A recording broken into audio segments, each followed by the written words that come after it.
Si ignoras lo que ocurrió antes de que nacieras, siempre serás un niño. Cicerón. Una hora con la historia. Un nuevo enfoque del pasado deshaciendo mitos. Con Pío Moa y Rafael Núñez Huesca. Aquí, en Radio Inter. Buenas noches, sábado 15 de diciembre de 2018. Esto es Una hora con la historia, el programa de Pío Moa, más conocido en las redes sociales como el programa de historia de Pío Moa. Bueno, pues tengo aquí a don Pío Moa a mi vera. Don Pío, buenas noches. Hola, buenas noches. Les habla Rafael Núñez Huesca. Hoy vamos a hacer una excepción en ese camino por el que vamos recorriendo la historia de la Reconquista en España, basados siempre todas las sesiones que hemos abordado respecto a ese asunto en un libro que se titula precisamente La Reconquista y España, de editoriales de la Esfera de los Libros. Esfera de los Libros. Hoy, sin embargo, como les decía, vamos a hacer una excepción, vamos a hacer un alto en ese camino de la Reconquista, porque don Pío me decía que cree interesante volver a la historia contemporánea, ¿no? Casi a la actualidad. Sí, bueno, como fue hace muy poco el 40 aniversario de la Constitución, pues a ello ya le dediqué, en La Transición de Cristal, publicado hace unos años, dediqué 2 capítulos, y hoy vamos a ver la segunda parte, que son los problemas de la Constitución. También... tienen que recordar ustedes que el 6 de diciembre, hoy estamos al 15, pues el 6, hace 9 días, se celebraba precisamente el 40 aniversario de la Constitución. Sí. Y es por eso por lo que lo nuclear del programa de hoy va a versar sobre eso. Sin embargo, don Pío, siempre hace usted algún editorial relativo a algún asunto de inmediata actualidad. Sí, bueno, primero quiero recordar a nuestros oyentes la conveniencia de colaborar económicamente y en la difusión del programa. Económicamente estamos otra vez en situación bastante precaria. Y claro, yo siempre me pregunto, bueno, ¿no habrá 300 oyentes para los que 20 euros al mes resulte muy poco y que puedan hacerlo, encargarlo simplemente en su banco? Tiene que haberlo, sin embargo, parece casi imposible llegar a eso, porque con eso estaríamos perfectamente, incluso podríamos abordar otras tareas. Pero, en fin, vamos a... ¿Ha traído usted hoy un número de cuenta? No lo he traído, pero vamos, está en YouTube, lo pueden encontrar. En cada uno de los vídeos sí. Que se hacen eco de estos programas, de Una hora con la historia, aparece siempre, durante la hora que dura el programa, el número de cuenta. Y además creo que en su blog también aparece, ¿no? En mi blog también, y aparece también en programas anteriores, lo hemos dicho y expuesto, ¿no? Bueno, don Pío, decía yo, con respecto a la editorial. Bueno, vamos a hablar, en primer lugar, de Europa y, en segundo lugar, de una democracia franquista necesaria. Parece un oxímoron eso. Parece un absurdo y no lo es, ya lo explicaré. Bueno, en primer lugar, he publicado el año pasado un libro sobre Europa. ¿Por qué lo escribí? Pues porque aquí todo el mundo es europeísta, pero de Europa no se entiende casi nada. Además, no hay ninguna prácticamente bibliografía española sobre Europa, pese al europeísmo o ultraeuropeísmo que reina aquí, ¿no? Bien, yo pensaba este libro evidentemente llena un hueco y podría dar lugar a debate, podría dar lugar a un interés, pero el interés ha sido mínimo. Por lo tanto, se van a destruir una gran parte de los ejemplares. Yo quisiera llamar la atención de los oyentes sobre, ahora con motivo de las fiestas, puede ser un regalo, primero comprarlo, claro, para leerlo, pueden también ser regalo o incluso regalo de empresa, antes de que se destruyan estos ejemplares, que sería para enero. No es lo habitual que sus libros no funcionen, ¿eh? No, pero algunos sí, porque por ejemplo, ya digo, en primer lugar, mis libros reciben un silencio de los grandes medios radical. Eso para empezar. Eso para empezar. En muchas librerías los boicotean, literalmente. Los ocultan o incluso no los venden, ¿no?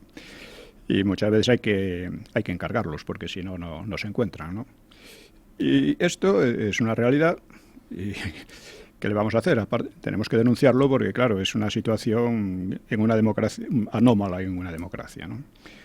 Y a pesar de eso, usted ha sido el historiador que más libros ha vendido en la historia editorial Sí, española. probablemente en los últimos años en conjunto sí. En conjunto sí. A pesar de ese boicot activo. Claro, pero ya digo, es un boicot que hacen también en la universidad. Muchos profesores prohíben a sus alumnos citarme, cosas así, ¿no? Es una cosa tan demencial que uno dice, bueno, ¿qué le vamos a hacer?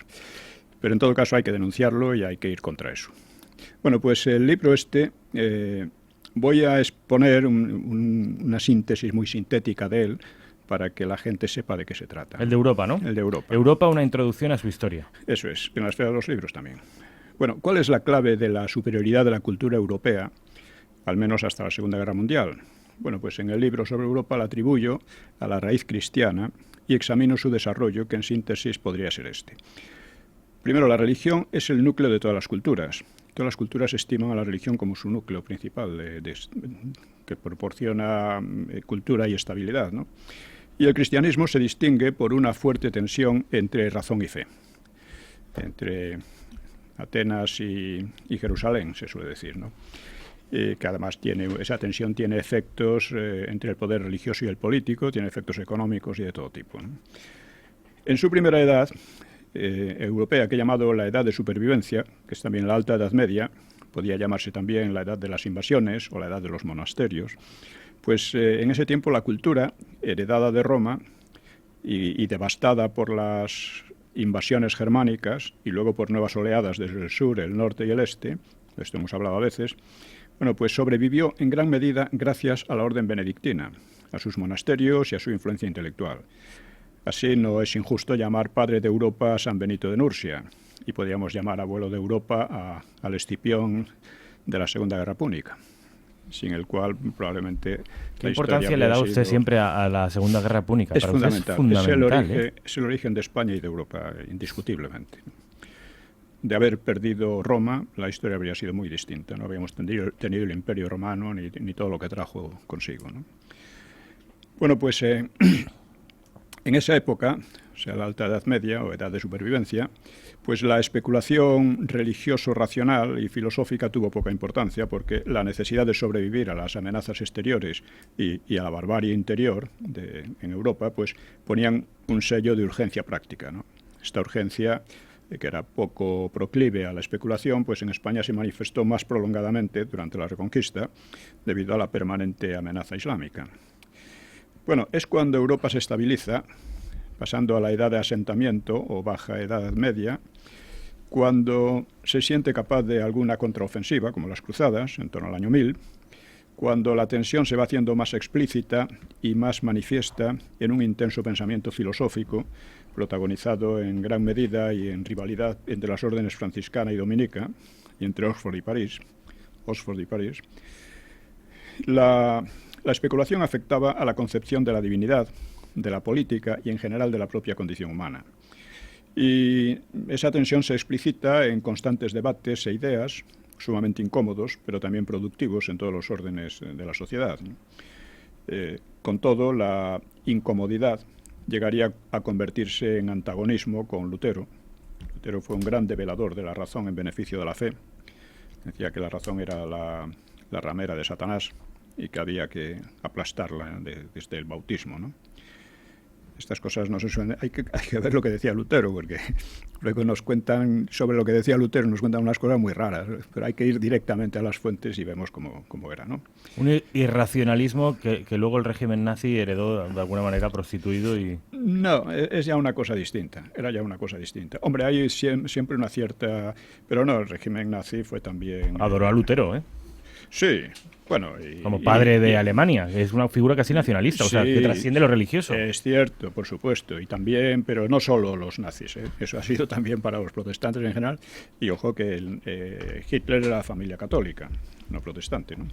Ahora, es verdad que donde más apoyo tuvo el nazismo fue en la Alemania protestante, ¿no?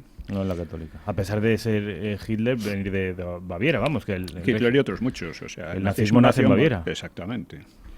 En Baviera y en Austria. En Austria enseguida cuajó, en Austria, que era un país católico, ¿no? Pero vamos, estos son problemas que no se pueden simplificar demasiado, ¿no? Bueno, el caso es que es así. Hay una rebelión de la fe contra la razón, Es decir, Lutero consideraba que la razón era la gran enemiga de la fe, la estaba constantemente destruyendo, socavando. Y esto era también el resultado de las divisiones anteriores, pues entre Occam, o sea, las tendencias, por ejemplo, de Occam y las tendencias de Santo Tomás de Aquino. Pues de ahí nace un poco todo el problema, que se exacerba con Lutero, ¿no? Bien, el catolicismo trató de mantener un equilibrio entre razón y fe, ponderando que eran complementarios, un equilibrio que se demostraría inestable y que, al tratar de institucionalizarse después de Trento, pues empobrecería el pensamiento. O sea, Trento fue un gran éxito católico, debido en gran parte a España, pero poco después el pensamiento católico fue anquilosándose un tanto, ¿no? Y el resultado pues fue una rebelión contraria de la razón contra la fe, que es lo que caracteriza la Ilustración y que abocó a la Revolución Francesa, que era el supuesto triunfo de la razón sobre la fe. Esta nueva época produjo, o bien coincidió, con el auge de la ciencia y la técnica en la Revolución Industrial, que marcan el apogeo de Europa, el apogeo que se extendió al mundo entero por primera vez en la historia humana, y la razón debería proporcionar al hombre verdades universales y forzosas, pero en lugar de ello originó ideologías contradictorias, de modo que la nueva época, desde entonces, cabría llamar la edad de las ideologías. Edad del apogeo de Europa por una parte y edad de las ideologías, ¿no? Esto hasta abocar en el siglo XX al choque de las tres ideologías más fuertes, el liberalismo, el marxismo y el nazismo, o fascismo más ampliamente, ¿no? La Segunda Guerra Mundial debe entenderse y enfocarse, a mi juicio, como la guerra de las tres ideologías, un choque después del cual Europa entra en franca decadencia.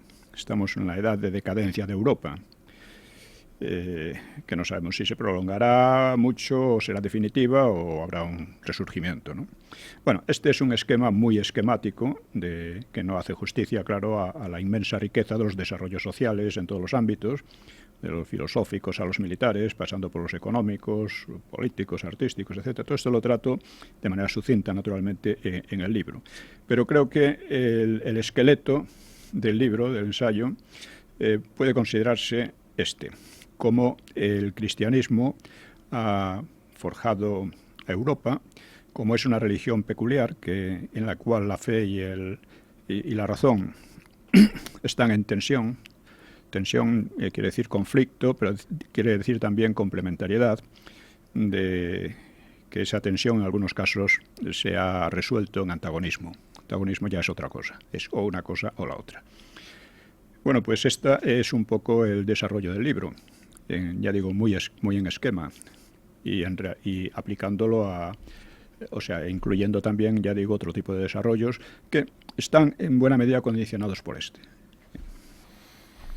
Alguien podría pensar que esa importancia que le da usted a la religión es porque es usted una persona religiosa o al menos creyente. No es el caso. No. Yo estoy muy interesado en esto. Trato de ver... Generalmente las explicaciones de la historia hoy día tienden a ser económicas, un poco, sobre todo desde Marx. Es una especie de marxismo encubierto también. La gran parte de las interpretaciones liberales tienen ese tinte económico, o sea que parece que la fe, la ideología, las ideas en general son una especie de adorno de la evolución económica y del desarrollo técnico. Esto es una tendencia que yo creo que es completamente falsa, ¿no? Solo hay que ver, en todas las culturas dan a la fe, a su fe, vamos, a la religión, un valor básico, un valor esencial. Preponderante, ¿no? Sobre claro. Y no puedes decir, bueno, es que están equivocados. Lo único que hay es preocupación, son relaciones económicas y sobre esas pues se inventan esas otras teorías religiosas que no tienen ningún valor. Eso es falso. Es radicalmente falso. Yo creo que es justamente al revés. El desarrollo económico, técnico, etcétera, procede en gran medida de la religión. De la religión cristiana en concreto en Europa. Aunque hay porque incluso los valores de las ideologías que generalmente niegan la idea de Dios y otras muchas ideas, o la relativizan mucho, pues incluso ellas recogen en gran medida la moral cristiana, aunque tratando de privarla de su al tratar de privarla precisamente de su origen, vamos a decir, religioso, pues se convierten en ideologías que todas ellas tratan de basarse en la razón y, sin embargo, se oponen unas a otras de una manera frontal. Esto es muy importante verlo, generalmente no se estudia así, pero hay que empezar a estudiarlo así.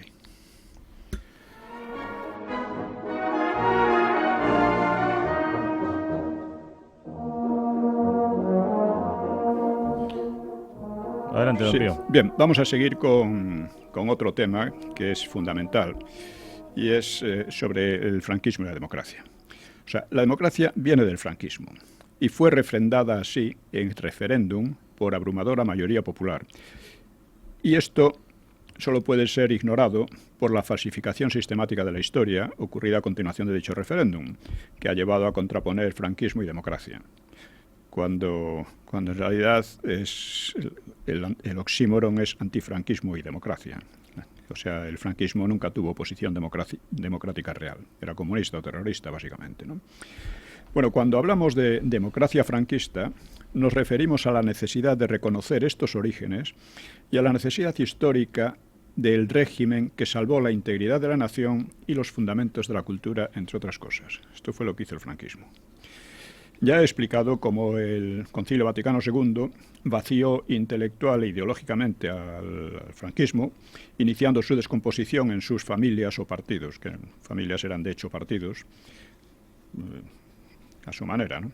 Pero lo eran. Cada una tenía sus organizaciones de todo tipo, sus prensas, sus organizaciones incluso femeninas, juveniles, obreras y demás, ¿no? Otro elemento que hacía inviable la continuidad del régimen era la vejez de Franco.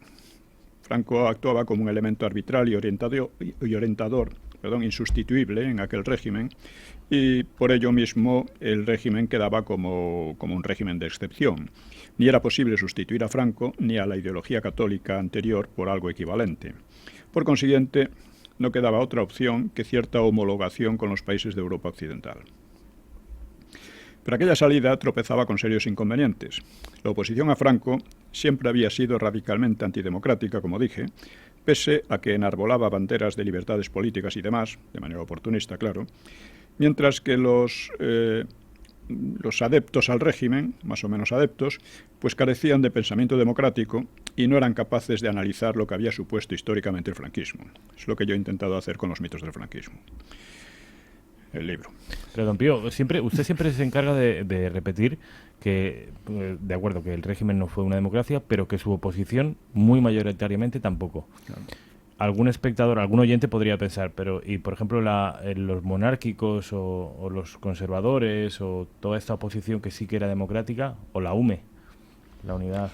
Bueno, la UME no era democrática para nada. La UME se basaba en la rebelión de los militares, en el golpe militar de izquierdas, que no eran demócratas ninguno tampoco. Por poco llevan a Portugal a la guerra civil, ¿no? ¿Y los monárquicos? Los monárquicos, mucho menos. O sea, los monárquicos... ¿Había una oposición monárquica? Había una oposición, afortunadamente minoritaria entre los propios monárquicos, y la que no lo era habría llevado al país al desastre rápidamente después de la Segunda Guerra Mundial. Sus conspiraciones contra Franco, de Don Juan, etcétera, que iban acompañadas de una verdadera alta traición a España, porque se ponían al servicio de los servicios secretos useños, con la idea de meter aquí los tanques e imponer la monarquía. Esa era aprovechando el propio maquis comunista. Es decir, esto fue una cosa que lo he analizado en Años de Hierro, como entre Yalta y Potsdam, pues hay un cambio. En Yalta parece decidido ya que van a entrar aquí a imponerse como sea a los monárquicos por la fuerza de los anglosajones, ¿no? Y ya en Potsdam ya reculan. ¿Por qué reculan? Pues porque, en primer lugar, la posibilidad, porque Franco dijo claramente que no iba a tolerarlo, que cualquier invasión sería combatida. Esto significaría una guerra civil en España. Y una guerra civil en España sería una guerra civil en media Europa, que estaba, después de la guerra, destrozada, en que había partidos comunistas muy fuertes, etc. Esto lo dijo De Gaulle claramente. Dijo, bueno, nos vamos a encargar enseguida de acabar con ese anacronismo de Franco. Y unos meses después decía, bueno, una guerra civil en España es una guerra civil en Francia. Ojo. Y eso dijo De Gaulle. Esto les asustó. Aparte del miedo a que quien sacara las ventajas fueran los comunistas, que era lo más probable, ¿no? Eran los únicos que luchaban de verdad, porque los monárquicos que hacían era intrigar. Don Juan y compañía lo único que sabían hacer era intrigar. Habían intrigado también con Hitler y con Mussolini para imponerse, como cuando la guerra parecía que les era favorable. Cuando la guerra dejó de ser favorable, pues intrigaron con los americanos, con los ruseños y con los ingleses, ¿no? Pero vamos... Pero, ¿alguna oposición democrática tendría el franquismo? Ninguna. Oposición, ninguna. Todos los demócratas, los que se llaman demócratas, se han llamado después demócratas, porque eso también es otra cosa, estaban en el régimen franquista. Eran permitidos, tenían sus órganos de expresión. O sea, aquí tenían Triunfo, Cuadernos para el Diálogo, que no eran demócratas, claro, eran promarxistas, ¿no? No dudaban en aliarse con los comunistas. En fin... facilitaban las cosas a los separatistas. Los democristianos, pues fueron en gran parte los que han fomentado los separatismos, entre otras cosas. Calvo Sotelo volvió después de Franco. ¿Este no era demócrata? Ese nunca lo fue. Calvo Sotelo, como todos ellos, hicieron su carrera dentro del régimen. Hicieron su carrera dentro del régimen, como dentro del aparato del régimen. Ahora, que luego dijeran que ellos estaban saboteando al régimen, bueno, el régimen se lo permitía tranquilamente porque sabía que no eran ningún peligro ni eran oposición real. La oposición, los que realmente combatían al régimen, eran los comunistas y los terroristas, la ETA. Ni los separatistas ni los democristianos funcionaron y los monárquicos funcionaron dentro del régimen esencialmente. ¿Que había algunos que criticaban a Franco? Sí, por supuesto, pero... era una cosa que al régimen no le hacía nada al régimen. Cosquillas. Entonces hay que acabar con esa leyenda de que, o los de Múnich y tal, ¿no? Vamos, sobre eso lo he tratado también. Pero en fin, no lo vamos a desarrollar ahora porque aquí vamos a un poco a otra cosa, ¿no? Bueno, pues como decía, la salida democrática tenía esos inconvenientes, que ni unos ni otros eran demócratas, ni tenían un pensamiento ni una cultura democrática. Y eso sigue siendo real ahora. Piense usted en lo que significa la ley de memoria histórica, que es una ley totalitaria. Es una ley antidemocrática, que va contra las libertades más elementales. Bueno, ¿por qué ningún partido la combate? Porque ningún partido es democrático, sigue sin ser democrático. Y ahora vamos a ver un poco la Constitución cómo fue. Mientras no entendamos eso, estamos perdidos porque nos manejan con cuatro sofismas y cuatro simplezas, ¿no? Así que... y ya digo, los que querían mantener el franquismo no se daban cuenta de lo que había sido el franquismo realmente. Por consiguiente, la transición se planteó en general desde un punto de vista meramente práctico o técnico, sin ninguna concepción de fondo ni sobre la democracia ni sobre la posición de España. Torcuato Fernández Miranda, pues por lo menos salvaba en principio el respeto al régimen anterior, respeto esencial, que tenía que ser esencial, porque de él venía. El régimen anterior fue el que había creado las condiciones para una democracia que no terminara como la República, ¿no? Bueno, pero Suárez, que era un personaje intelectualmente vacío, ¿no?, pues la enfocó contra Fernández Miranda y de hecho contra el referéndum del 76, con el apoyo de unos democristianos que seguían las normas igualmente oportunistas del Vaticano II. O sea, la hostilidad a Franco, el diálogo con los marxistas, el apoyo a los separatistas, etc.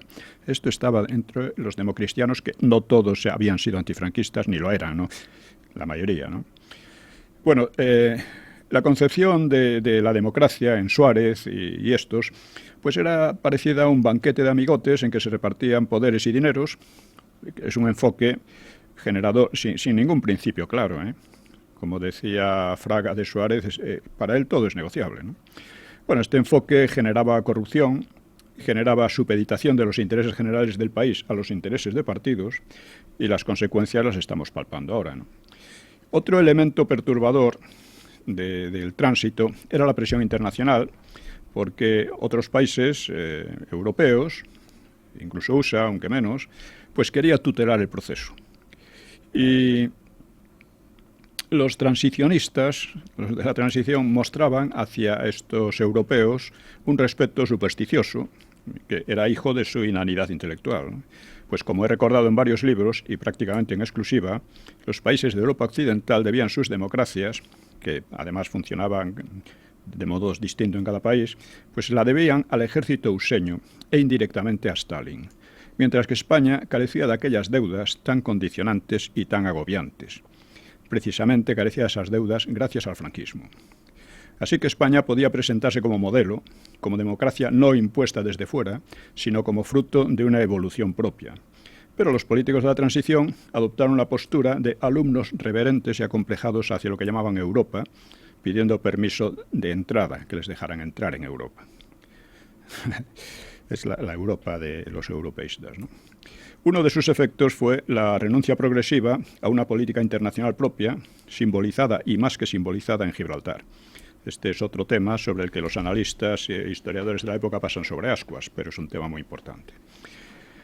Bien, por democracia franquista debemos entender un régimen, en primer lugar, respetuoso con la historia anterior, que debe explicarse en contra del Himalaya de falsedades que hemos venido soportando durante 40 años.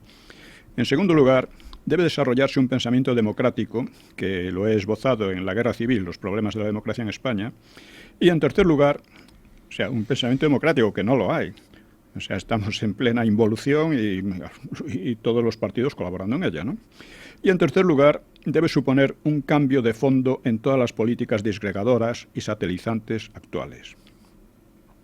Se trata de una democracia que continúe lo esencial del franquismo, que era integridad nacional, independencia exterior y despliegue cultural con especial atención a los países de habla hispana. Esto es lo esencial del franquismo. Todo lo demás es cosa que viene de la necesidad histórica de unas circunstancias dadas, ¿no? Por ejemplo, la restricción de las libertades a ciertos partidos, sobre todo a los comunistas y demás, y separatistas, pero una democracia que podemos llamar franquista en el sentido de que reconoce su origen en el franquismo, respeta su origen en el franquismo, debe continuar estos aspectos: integridad nacional, independencia exterior y despliegue cultural con especial atención a los países de habla hispana, repito. O dicho de otro modo, el franquismo no fue democrático porque era imposible, dada la experiencia republicana y frente populista, pero la democracia debe ser franquista.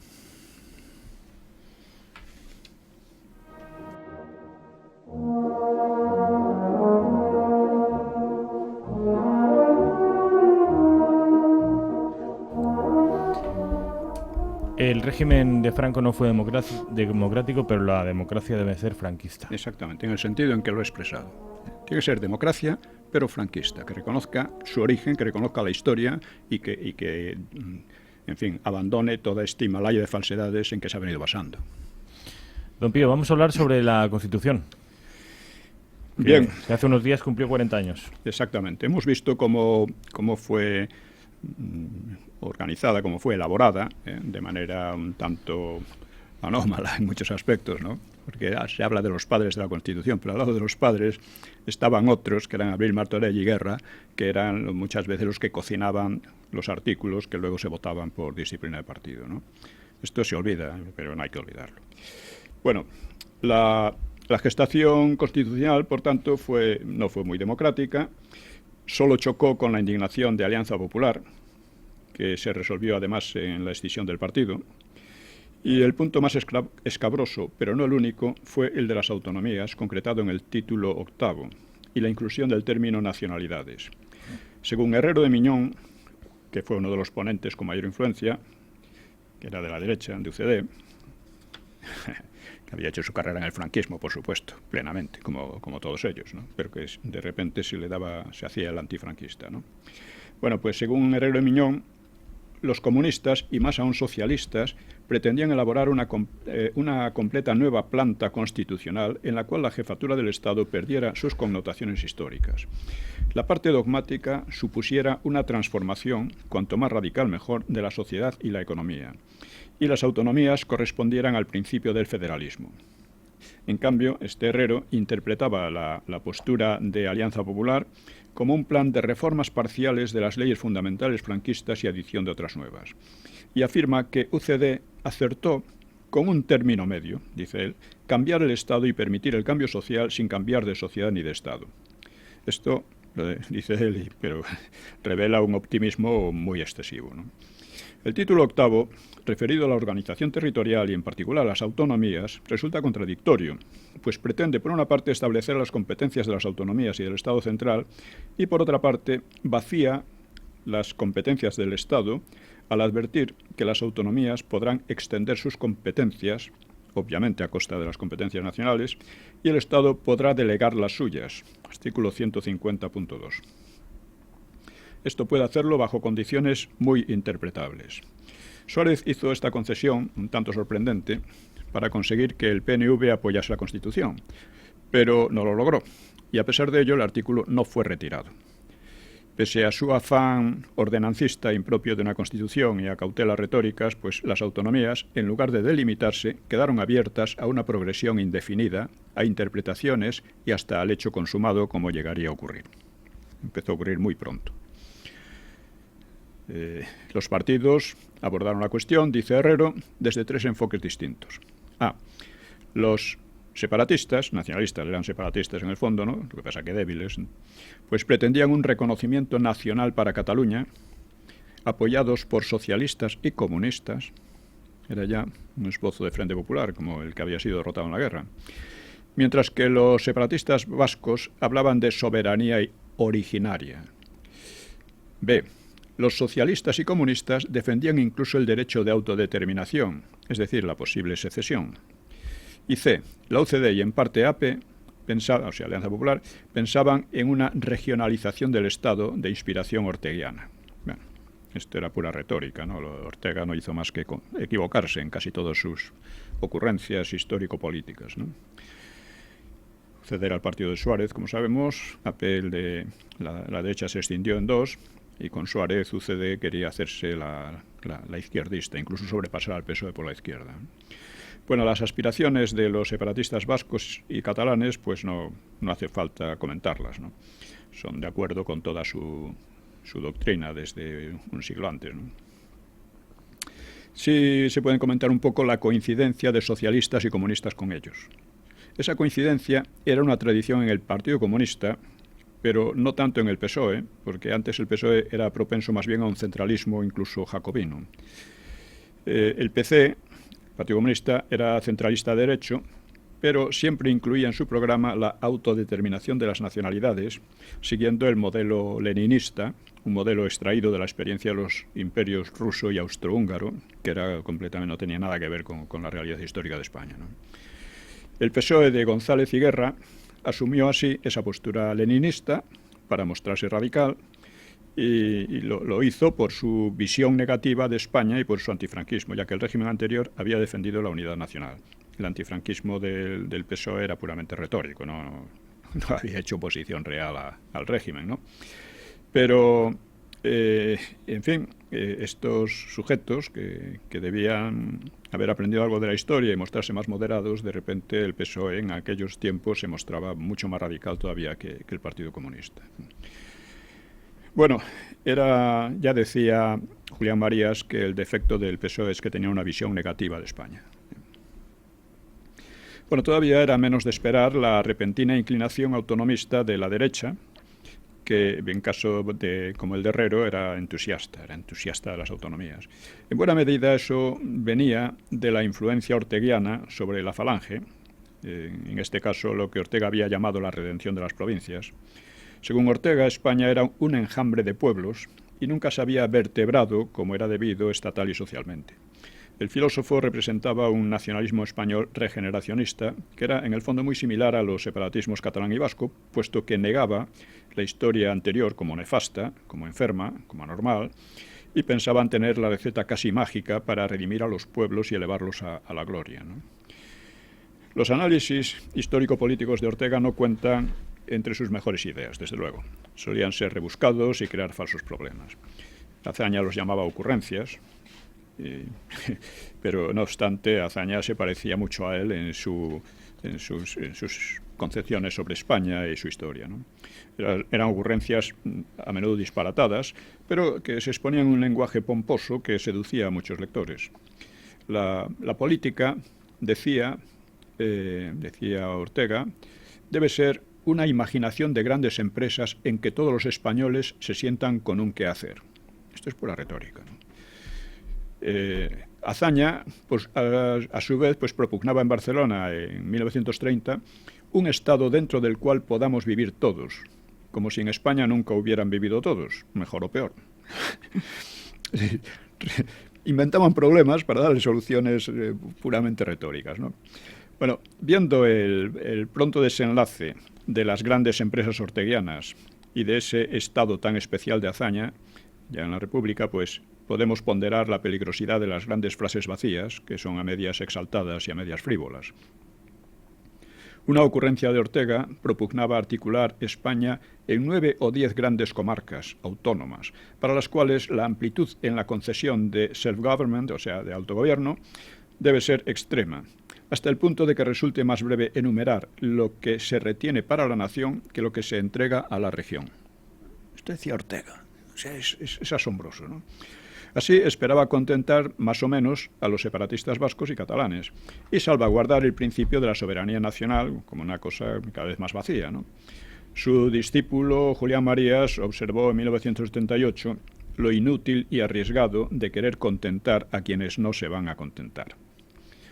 Ellos creían que les iban a contentar a todos, simplemente soltando palabras. Bueno, bajo todo ello yacía un serio temor a los separatismos vasco y catalán, pese a que no habían supuesto ningún peligro ni amenaza desde hacía 40 años. La razón no confesada de este descrédito del centralismo provenía sobre todo de la ETA y de su posible contagio a Cataluña, Galicia y Canarias, de momento.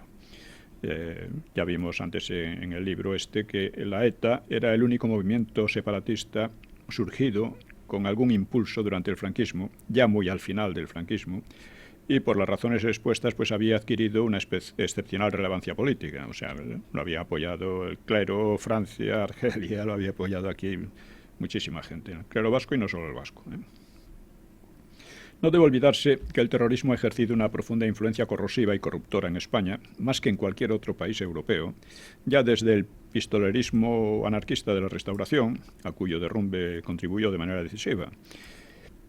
Una influencia debida siempre a la misma causa, la explotación política de los asesinatos por otros partidos teóricamente moderados. O sea, como les abrigaban a este terrorismo, ¿no? De los 3 enfoques autonomistas terminaría imponiéndose el de la derecha, muy mezclado con el de los separatistas, con un autonomismo funcionalmente similar al federalismo, pero sin delimitación clara. El ministro adjunto para las regiones, que era Clavero Arévalo, propugnó la generalización de las autonomías, creyéndolo así un modo de disolver los separatismos, mientras que Herrero insistía en unos derechos históricos y singularidades históricas de Cataluña y Vascongadas que no autorizaban una homogeneidad autonómica. Herrero asimilaba la situación española a la de la Gran Bretaña, lo cual es un disparate histórico total, y llegó a declarar: la Constitución puede pasar, ni España, ni Cataluña, ni Euskadi pasarán. Toma castaña. Así igualaba las 3 entidades, España, Cataluña y Euskadi, y recogía el término inventado por Sabino Arana, Euskadi, para incluir Navarra y los departamentos vasco-franceses. Quizá en esas actitudes influyó el hecho de que este señor estaba casado con una señora próxima a los dirigentes del PNV. Suárez era más reticente a las tesis del PNV, pensaba que UCD y PSOE harían la política real en las Vascongadas ante un radicalismo nacionalista al borde ya de la ilegalidad. Probablemente el enfoque más razonable fue el del nacionalista catalán, separatista moderado, Roca Junyent, en un momento en que, ante las dificultades y diferencias, pues propuso reducir el texto a unos principios genéricos a desarrollar luego y restaurar el Estatuto de 1932, que era mucho más moderado que el que proponían estos señores, mucho más. ¿Eso Roca? Roca en ese momento tenía... Bueno, las cosas sorprendentes, ¿eh? Era más razonable que todos los otros, aquella pandilla de charlatanes. Bueno, una breve digresión histórica ayudará a percibir la sustancia del problema. La invasión napoleónica de 1808 impuso la necesidad de modernizar el Estado con un carácter democratizante y contra las trabas feudales de siglos anteriores, que eran comunes en casi toda Europa, ¿no? Así que la modernización la representó la Constitución Liberal de 1812, con un nacionalismo español condensado en la soberanía del pueblo, de la nación, que no puede ser patrimonio de ninguna familia o persona. Pero encontró rechazo porque parecía recoger principios de la Revolución Francesa, que eran vistos con repugnancia por el grueso de un pueblo que luchaba precisamente contra los franceses, y a ellos añadiría un injustificado fervor popular por un rey que había sido cómplice oculto de Napoleón, por Fernando VII. Así, el liberalismo pareció a muchos una doctrina foránea, opuesta a la tradición hispana y al catolicismo. Y las subsiguientes guerras carlistas se riñeron, por paradoja, entre unos carlistas españolistas, pero antinacionalistas, porque no aceptaban, antinacionalistas españoles, porque no aceptaban la soberanía nacional, sino la del monarca, y eran contrarios a la nación, así lo decían, y unos liberales nacionalistas, pero tachados de antiespañoles y anticatólicos. Son de estas paradojas de la historia que vemos a cada paso, ¿no? La victoria final de los liberales en el último cuarto de siglo, después de la Primera República, pues motivó en Cataluña y Vascongadas, que eran probablemente las regiones más tradicionales y más religiosas, pues motivó una reacción regionalista con tintes ya casi secesionistas. Decían que ellos eran los verdaderos católicos y los españoles eran los liberales, no los demás españoles, ¿no? Y hubo otros factores como la industrialización de Bilbao y Barcelona, las ideologías racistas y un tardío romanticismo antidemocrático que dieron velas a los separatistas en Cataluña y en Vizcaya. Sin embargo, todo esto era, durante mucho tiempo, era cosas puramente folclóricas, ¿no? Solo cobraron impulso después del desastre de 1898 frente a USA, la pérdida de Cuba, Filipinas, etcétera, que causó una gran desmoralización en toda España.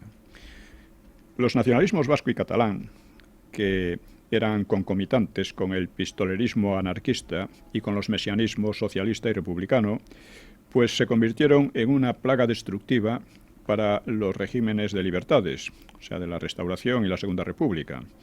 Abocaron a dictaduras y, en un caso, a la guerra civil. Las dictaduras de Primo de Rivera y de Franco disfrutaron de casi nula actividad separatista, salvo la tardía de ETA, pero después de la transición democrática, que no debió nada a los nacionalismos, estos separatismos, quiero decir, estos iban a convertirse en el mayor escollo para el asentamiento de la democracia, y no solo por el terrorismo. Conviene insistir en la ya mencionada diferencia entre los separatismos catalán y vasco. El vasco giraba en torno a una raza vasca superior a la raza maqueta o española, cuyo contaminante roce tendría que evitarse, ¿no? Por lo que era rotundamente separatista, aunque maniobrara según las circunstancias. El separatismo catalán da a la raza un peso algo menor, pero también, y consideraba que tras ser antaño Castilla hegemónica en la península, pues había llegado el momento en que la hegemonía pasara a Cataluña, debido a su desarrollo económico y presuntamente cultural. El fundador operativo de este separatismo, Prat de la Riba, aspiraba a un Estado imperial desde Lisboa al Ródano, orientado desde Barcelona, y expansivo hacia África. Era una idea ya anacrónica y absurda, que solo podía conducir a frustraciones, por lo que muchos separatistas oscilaron hacia un imperialismo menor sobre Valencia y Baleares, englobadas como països catalans. Durante la Guerra Civil, los dos separatismos se habían juntado al Frente Popular y, paradójicamente, colaboraron a su derrota de manera eficaz, aunque involuntaria, ¿no? Con sus desavenencias, sus maniobras e intrigas separatistas, sus intrigas tanto con los fascistas italianos o los nazis como con Londres y París, ¿no? Tras la victoria franquista, todo esto debilitó al Frente Popular, que eran aliados y los estaban traicionando al mismo tiempo, ¿no? Bueno, tras la victoria franquista, los dos nacionalismos, o separatismos, insisto, pervivieron en débiles círculos nostálgicos, amparados por algunos clérigos. Debe recordarse el origen clerical y antiliberal de los dos separatismos, que luego se mantuvo en el vasco, no tanto en el catalán, porque en el catalán hubo un sector izquierdista que se hizo muy anticlerical, un sector muy fuerte. Y terminada la Segunda Guerra Mundial, con la derrota nazi, pues el racismo quedó condenado internacionalmente los dos separatismos dejaron de invocarlo de manera abierta y el PNV pues tomó ropaje democristiano, y lo mismo los separatistas catalanes. El franquismo apenas hostigó a aquellos círculos y al final les facilitó la reconstrucción, ya en la transición, considerándolos una barrera, que no lo eran, al separatismo terrorista, a la ETA, ¿no? Y aunque se acusa al franquismo de perseguir las lenguas regionales, permitió la creación de una academia vasca que unificó el vascuence y de icastolas para la enseñanza en dicho idioma, de instituciones oficiales que convocaban premios literarios para fomentarlo. Algo similar ocurrió con el catalán. Por ejemplo, la filología catalana se hizo obligatoria como rama en las facultades correspondientes por primera vez. También data de aquel tiempo, por ejemplo, la primera editorial de libros en gallego, o sea, el franquismo. Por efecto del terrorismo, pues sectores vascos minoritarios, pero bastante fuertes y muy activos, se radicalizaron durante la transición, aunque la mayoría de la población era moderada, incluso entre los separatistas, ¿no? Esto lo demostró la pronta adscripción de muchos vascos al PNV, que aparentaba ser moderado, y que esto permitió al PNV rehacerse pronto, así como dineros, más de 150 millones de pesetas que le regaló la UCD, y que ellos se lo tomaron como un anticipo a cuenta, como si se les debiera eso y más, ¿no? Bueno, la moderación del PNV era muy relativa, justificaba el terrorismo, con reservas, pero lo justificaba, y trataba sobre todo de beneficiarse de él, y pretendía el reconocimiento de la soberanía originaria vasca que había inventado Sabino Arana. Nunca había existido nada parecido a un Estado vasco. Cada provincia tenía su propio fuero, escrito en castellano, que le ligaba al rey de Castilla. Ningún país soberano busca un rey autoritario foráneo. Los vascos, claro está, no se consideraban foráneos de España, por otra parte. Y ningún país soberano pacta en un idioma igualmente foráneo. Pacta sus leyes en un idioma igualmente foráneo. En fin.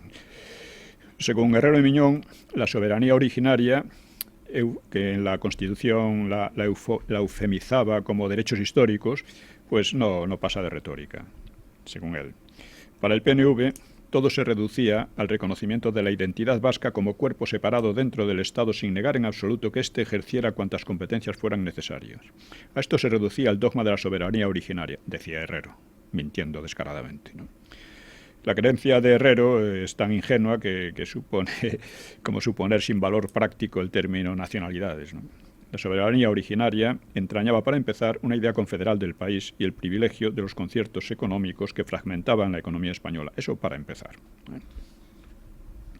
Bueno, pues la inclusión del término nacionalidades ocasionó polémica en la ponencia constitucional y estuvo a punto de ser retirada ante la oposición de Alianza Popular y de algunos en la UCD, pues Herrero propuso emplear los términos históricos pero desfasados de principado y reinos. Cataluña y Vascongadas nunca habían sido reinos, se habían integrado en otros reinos y a través de ellos en España, según las instituciones medievales. Pero triunfó finalmente la palabra nacionalidades. Y el artículo segundo reza: la Constitución se fundamenta en la indisoluble unidad de la nación española, patria común e indivisible de todos los españoles, y reconoce y garantiza el derecho a la autonomía de las nacionalidades y regiones que la integran y la solidaridad entre todas ellas. O sea, esto sí que es un oxímoron. Hay nacionalidades y solidaridad entre ellas. Muchos observaron la contradicción entre la indisoluble nación española y las nacionalidades. Se habló de estas por evitar el término más rotundo de naciones, pero significaban, o pueden fácilmente hacerse significar lo mismo. Según la doctrina democrática, en la nación reside la soberanía, y una vez derrocado el antiguo régimen, donde la soberanía nacional se personificaba en la voluntad del monarca, pues así el separatismo, o sea, el nacionalismo propiamente es una doctrina, en principio democrática, que surge con gran posterioridad a la existencia de naciones y que en rigor se extiende por Europa y América desde el siglo XIX y por gran parte del mundo en el siglo XX. A su vez, los nacionalismos son capaces de crear nuevas naciones, como ha sido el caso en muchos lugares de Europa o América. Excepto Portugal, por los avatares de la Reconquista, ninguna región hispana se convirtió en nación, como sí lo hizo España desde los reyes godos, Leovigildo y Recaredo. Vamos, hay que insistir en ello para ver si entra en la cabeza de muchos, ¿no? Los separatismos regionales en España podían crear nuevas naciones si las condiciones les favorecieran. Por definición, un nacionalismo tiende a la constitución de un Estado propio y mientras no lo consigue, se considera oprimido, por lo cual es naturalmente secesionista, aunque haya en ello distintos grados. Así, el término nacionalidades en la Constitución crea las bases para anular la soberanía nacional española, pese a que las autonomías retóricamente debían funcionar sin mengua de la unidad de España. Era todo retórica, ¿no? En fin, esto era un retroceso con respecto a la Constitución republicana de 1931, que no admitía tales nacionalidades ni ambigüedades sobre las competencias, ¿no? O el 32. No todos en UCD, y menos aún en Alianza Popular, admitían tales nacionalidades, pero Herrero votó por ellas con los ponentes comunista y nacionalista, o sea, y separatistas, contra sus dos compañeros de partido. El escándalo fue mayúsculo, pero se enterró inmediatamente en el olvido, debido, supongo, a su feliz desenlace, dice el propio Herrero. Quedaban así empatados por la ausencia de Peces Barba y los partidarios contrarios al término, y para imponerse los partidarios del término, Herrero, Roca y Solé, amenazaron con abandonar la ponencia, con lo que ésta se reduciría a Alianza Popular y a parte de UCD. O sea, la presión de este chantaje fue irresistible. Herrero afirma con desparpajo que ganaba así la pluralidad de las Españas, en sentido orteguiano, y triunfante invitó a comer a Cisneros y a Soletura, y cuenta: guardo el menú con los comentarios de los comensales a mi pregunta: ¿podrán las nacionalidades llegar a ser fragmentos de Estado? Una pregunta idiota, ¿no? Dice: almorzamos huevos escalfados con salmón, pularda a la pimienta verde y arroz pilau y ensalada, sorbete de fresas y café. Estaba el tío contentísimo de su hazaña, ¿no? Bueno, Nos quedan 5 minutos, don Pío. Bueno, vamos a ver. La Constitución tiene otros muchos problemas. Por ejemplo, la cuestión de las atribuciones del rey. Porque, por ejemplo, los separatistas querían establecer una especie de pacto con la corona, ¿no? A la antigua usanza, ¿no? Prácticamente feudal, ¿no? Y todos aceptaban al rey una posición honorífica y simbólica, pero a la hora de concretar sus atribuciones había diferencias. En algunos países como Suecia o Japón, la monarquía se limita a un plano ceremonial, mientras que en Gran Bretaña y Noruega tiene ciertas competencias moderadoras o arbitrales. Y los constituyentes pues tendían a limitar todo lo posible el papel regio, ¿no? Quizá por oponerse a Fraga, el PC y el PSOE aceptaron otorgar al rey un poder arbitral, si bien inconcreto. El rey es el jefe del Estado, símbolo de su unidad y permanencia, arbitra y modera el funcionamiento regular de las instituciones, asume la más alta representación del Estado español en las relaciones internacionales, especialmente con las naciones de su comunidad histórica, y ejerce las funciones que le atribuyen expresamente la Constitución y las leyes. Atribuciones que, salvo la faceta ceremonial, quedaban en la práctica supeditadas al partido político que estuviera en el poder, ¿no? Su título de jefe supremo de las Fuerzas Armadas carecía de toda efectividad práctica, pero curiosamente sería decisiva cuando la célebre intentona golpista del 23F, que por cierto, en la cual, por cierto, participó el rey, ¿no? Según hoy se sabe. La parte dogmática de la Constitución, las declaraciones de principios, pues son excesivamente detallosas y ordenancistas, resultan contradictorias y farragosas. Llegan a especificar que los poderes públicos se preocuparán en particular de la agricultura, la ganadería, la pesca y la artesanía, con un tratamiento especial a las zonas de montaña. Recuerda algo, si bien con más retórica, al fuero de trabajo. Establece también el derecho a la vida. La vida es anterior al derecho, es el fundamento de este. O sea, quiere decir a la conservación de la vida. Y, en fin, en la misma onda, pues afirma libertad de empresa en el marco de la economía de mercado. Si bien el Estado puede intervenir por exigencias de economía general en su caso de planificación, hay un intervencionismo socialdemócrata atribuyendo a los poderes públicos el mejor criterio y capacidad de planificación, y así, dice, se promoverán las mejores circunstancias, etcétera. Abundan las declaraciones supuestamente demostrativas de los buenos sentimientos e intenciones de los gobernantes. Por ejemplo, los poderes públicos aseguran la protección social, económica y jurídica de la familia, así como la adecuada utilización del ocio, o un medio ambiente adecuado para el desarrollo de la persona. Más aún, todos los españoles tienen derecho a una vivienda digna y adecuada.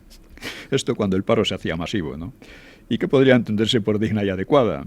al nivel de la casa de un ministro, por ejemplo, o tendrían los españoles derecho a ocupar cualquier casa que les pareciera adecuada. Dice, los poderes públicos promoverán las condiciones para la participación libre y eficaz de la juventud en el desarrollo político, social, económico y cultural. Aparte de que el adjetivo social engloba a todos los demás, ¿por qué la juventud en particular y no el resto de la gente? El gobierno debe garantizar la actividad política y cultural y económica dentro de la ley, pero promoverla significa más bien controlarla y encauzarla según interese al partido en el poder. En fin, era un despliegue retórico. Dice, los poderes públicos velarán por la utilización racional de todos los recursos naturales con el fin de proteger... En fin, la Constitución tiene una serie de fallos y defectos de fondo que hacen que, primero, no se haya cumplido en gran parte, porque de hecho ningún partido se puede decir que sea constitucional de una manera un poco seria. No es constitucional ni el apoyo ni el vaciamiento del Estado en varias regiones, ni el apoyo y financiación de los separatismos, ni el sacar a la ETA, ni las negociaciones con la ETA, ni el sacar muchísimas cosas más, ¿no? Y ni es constitucional la ley de memoria histórica, ni la ley de género, ni todas estas cosas. O sea, partidos constitucionalistas no existen. En gran parte por los propios defectos de la Constitución. Y por eso todo el mundo habla de reformarla. Y creo que es necesario reformarla. Pero ¿en qué sentido? Estos partidos quieren reformarla para hacerla todavía más disgregadora, todavía más dejar a España cada vez reducida a la mínima expresión. Abundar en sus defectos. Exactamente. Mientras que otros creemos que debe reformarse, pero de una manera profunda, que podría resumirse en un lema: más España y más democracia. Y una democracia que reconozca sus orígenes. Pues señoras y caballeros, esto ha sido todo por hoy. Más España y más democracia. Nos vamos a quedar con ese eslogan, ese lema, conociendo a don Pío, que es tan poco amigo de los términos anglosajones, más que eslogan va a ser lema. Más España y más democracia. Esa sería el eslogan es de origen galés, creo. ¿Cuál? La palabra eslogan. Ah, sí, no es... Creo que sí, creo que es de origen galés. Sea como fuere, revisión constitucional, modificación de la Constitución, sí, pero probablemente en el sentido inverso al que todos piensan. Más España y más democracia. Nos vemos el próximo y nos escuchamos el próximo sábado. Buenas noches. Buenas noches a todos.